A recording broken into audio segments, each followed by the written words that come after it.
So Otaku fam, we are back. More reactions here for the channel with some more TierZoo. Are house cats overpowered? Yes, they are. Yeah, I don't know. This is not a debate, but I'm still interested to see the science behind it. Thank you for the continued support. Be sure to comment, like, subscribe. Be sure to check out the Patreon link down below for filling up reactions, TV shows, animes, and movies. Let's hop on in. 3, 2, 1, go! Oh! Let's call this one a draw.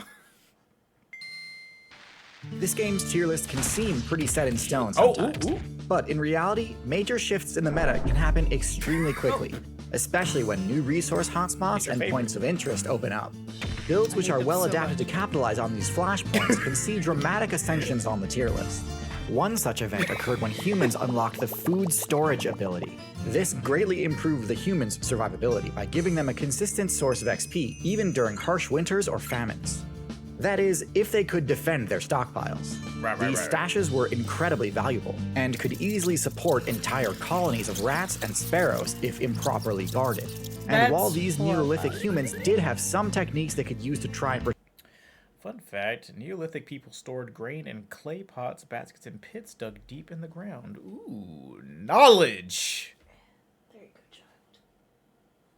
protect their precious grain on their own, ultimately their saving grace came in the form of a previously low-tier predator build that was barely scraping by in the North African savanna, the wildcat. A build which, once domesticated, would go on to become one of the most oppressive, overpowered predators in the current meta. But what is it about the house cat that makes it such a dominant threat? And how was it that the wildcat became better suited at taking advantage of pest infestations than other builds? Good lord, good lord! To really lord. explain the success of the house cat, we need to go way back and start our story just after the Miocene balance patch. This update granted mammals access to a new ability called Carnassial Teeth, a side grade of the dentition skill tree, which allows users to gain bonus XP from carcasses and carrion sources. This may seem like a minor thing, but it completely changed up the metagame and made hyper-carnivorous builds a lot more viable, giving rise to a new archetype called the Carnivoran, a group which includes many of the most popular predator builds in the current meta. Carnivorans are divided into two factions, Caniforms and Feliforms. Caniforms are more Which, fun fact, we just learned about that in a Casual Geographic video, which I don't know by the time you see this video if that one's been uploaded first or not. I know it's coming out this week, but we did have to learn about that for the Fusa. So, generalist in nature and invest a lot into the olfaction skill tree, letting them track the sense of whatever they need, be it scavengeable carrion, prey, fruit, honey, water, or teammates, from a great distance. They also tend to have a lot of stamina, allowing them to run for long distances without tiring. Feliforms, on the other hand, doubled down on the Carnivoran archetype's original strategy. They spec'd into even more abilities meant to crank up the efficiency of the hyper-carnivore game plan. He was flying. The ability Tongue Papillae allows felids to extract even more value from fresh kills. Instead of investing heavily into scent-based sensory power, Feliforms tend to focus more on their hearing and eyesight abilities. This doesn't help them scavenge, since things like carcasses and berries don't make sound, but it does make them incredibly good at detecting hidden prey. Also, in keeping with the Carnivoran's first major advancement, Feliforms also focus a lot more heavily on specialized dentition, optimizing their— I'm sorry, what was that? I was distracted. I was so... Tiger's canines can measure nearly 4 inches in length. I just saw that one kind of go near his vein, and I'm like... All right, so Otaku fan, what you gotta ask yourself is, right? 4 inches. Does that look tiny to you? I want to poop it snoot. That was not at all what I was asking. A lot more heavily on specialized dentition, optimizing their bite attacks to deal massive puncture damage, and more effectively hold onto prey so the user can deal bonus damage with their claws. Right on that butt. Throw in a few more ambush-focused abilities like retractable claws and camouflage fur patterns, and you've arrived at the modern Felid, easily one of the most successful stealth assassin builds the game has ever seen. In fact, during the Ice Age expansion, Felids were such a dominant threat that many other predator builds had trouble competing with them at all. In the current meta, cats remain incredibly dominant in virtually every major terrestrial server.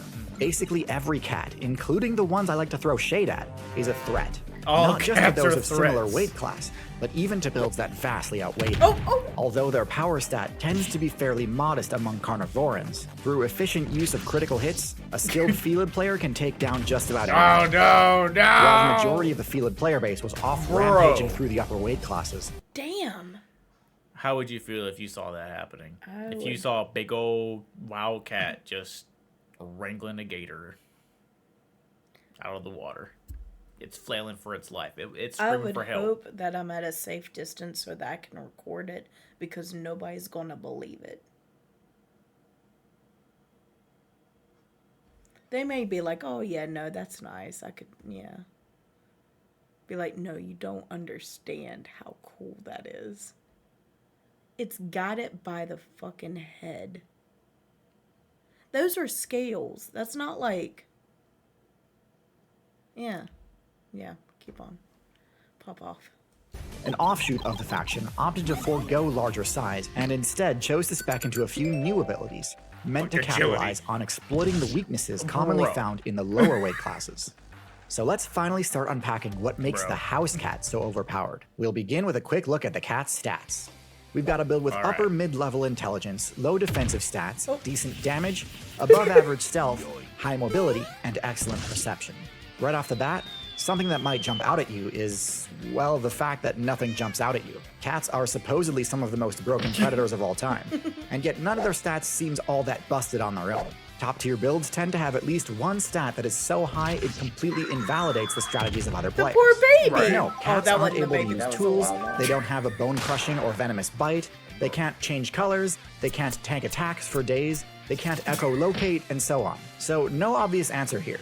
Next, Nice let's short check out their skin. unique abilities. We talked about a few already, including the abilities that buff the XP rates from meat sources. These should not be understated, as without them you can pretty much entirely write off the viability of this build.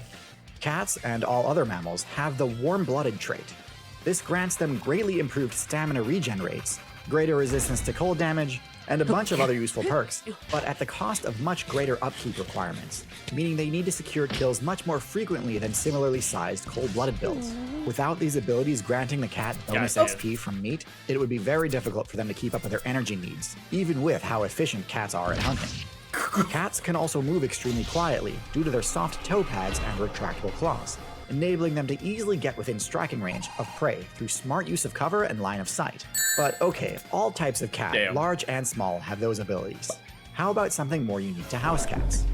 For that, let's look at their primary perception-based ability, slitted pupils. This ability grants house cats extremely precise depth perception, greater than all other felines. This allows them to perfectly judge the optimal pouncing distance, massively increasing their odds of landing an immediate critical hit and incapacitating their target That's key before to the you attack take responds. down. So even though the house cat's base damage isn't broken in and of itself, when a house cat goes on the offensive, it can certainly look that way. This strategy is what has led to the complete collapse of several different player bases in the amphibian, reptile, bird, and mammal factions, as it truly is that oppressive. Oh my Now, God. while we were first looking at the cat's base stats, one thing you might have assumed right away was that the cat's lower defensive stats are its main weakness, and that cats function as a sort of glass cannon, with very little counterplay options when attacked. You might also assume that given the cat's high mobility, their primary defensive strategy is simply to run away when they feel threatened. And while their top speed is often enough to escape danger when needed, instead, cats employ their mobility stat defensively in a different way. This is where one of the most shockingly effective aspects of the house cat manifests. House cats use their incredible agility to stand their ground. Agility and quick reflexes are usually used to dodge attacks, but cats instead actually use the reflexes to deflect them. Because their incredible depth perception grants them such high accuracy on their attacks, they can use their claw swipe attack to actually block incoming strikes. This is surprisingly consistent and works on a lot more attacks than you might think. Now, obviously this is a high skill, high reward strategy. Missing a parry can result in serious damage, but if you get good enough at this, you can ward off attacks from just about anything, and potentially even open up opportunities for counterattacks.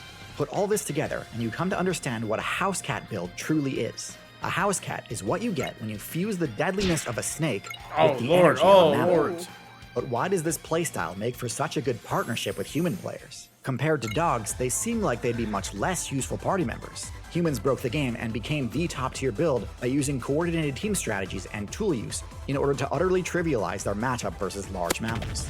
Dogs easily slot right into this game plan, as they can help track and chase down large prey, and also sniff out any potential ambush predators that could disrupt and punish this strategy. When a successful kill is made, dogs and humans naturally split the reward and both benefit. Dogs are also great defensively, as they can keep watch at camp and alert party members of approaching enemies. Cats are generally pretty useless in this regard. They don't have anywhere near the endurance required to chase down prey over long distances, can't square off head-to-head with those builds anyway, and aren't nearly as reliable for early enemy alerts.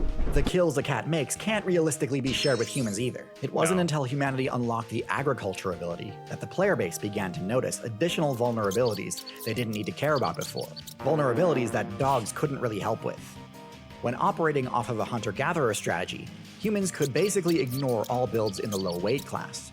Rats and birds were no threat to humans and also not worth the effort to take down, so it makes sense for them to just focus on larger quarries. However, when the focus shifts to farming and food storage, those same builds humans were ignoring before suddenly became one of their biggest threats. Having a granary raided and its food reserves destroyed could easily wipe out an entire human settlement. So figuring out proper security for these storage sites was critical. Dogs simply are not effective enough at stopping pest infestations to fill that role. They cannot climb or fit into small spaces, and aren't stealthy enough to catch the trickier pests. Cats, on the other hand, are truly excellent at this task, and come with other benefits as well. The main one being that they require very little upkeep.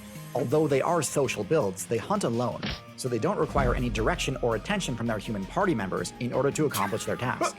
Since humans don't have any need for rat or bird carcasses, the fact that cats don't usually share their kills is actually a benefit rather than a drawback. That was awesome. The only thing cats really require from humans is to share in the shelters they construct. In the wilderness, cats typically use burrows, hollow stumps, or caves as their home bases. But these are vulnerable to attacks. Human settlements are significantly safer. Speaking of safety, even though cats are extremely lethal hunters, they pose very little danger to humans. This is a huge advantage over snakes, which theoretically... Unless they make your hand go numb when they attack you.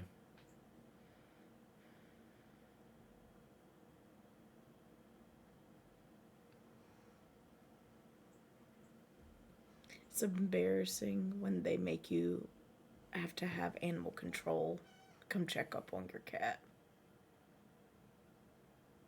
So Otaku fam, do you guys ever wonder why we always say that we have a dog, a horse, and a cat, and yet you have never once seen a cat in one of our videos?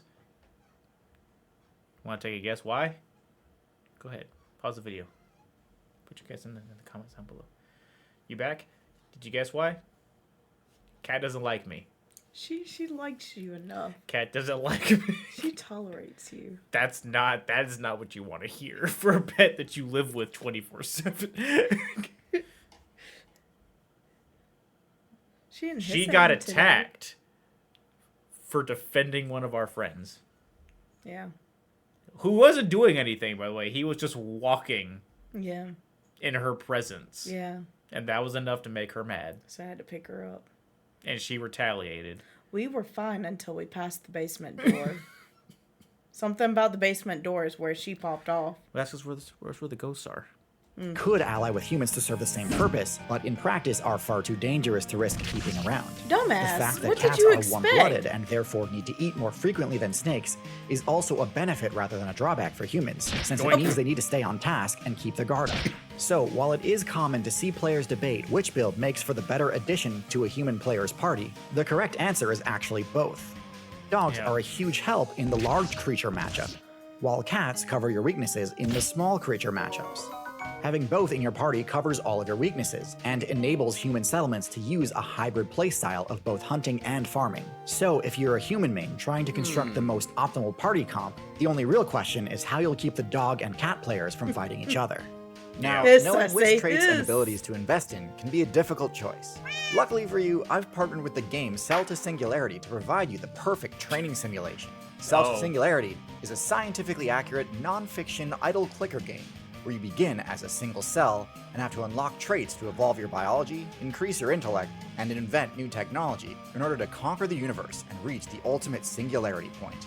It's a Interesting. relentlessly fun idle game that had me hooked for weeks. I Doesn't love the sound charming very low-quality idle. 3D animals that you unlock as you progress through the Tree of Life. In fact, I liked this game so much that we actually decided to partner up and build an entirely new limited-time game expansion, focused entirely on exploring the adaptations that allowed cats to conquer the planet. It's free to play and available on Steam, iOS, and Android. We worked closely together on this cat event, so see if you can recognize and remember some of the important special abilities that I mentioned as you play through it. If you do manage to get far enough in this event, you'll even unlock a special TierZoo themed badge, which will permanently give your simulation a valuable speed buff. So please do check this one out, because I Nice. genuinely have never been so excited That's for a pretty brand dope. partnership before.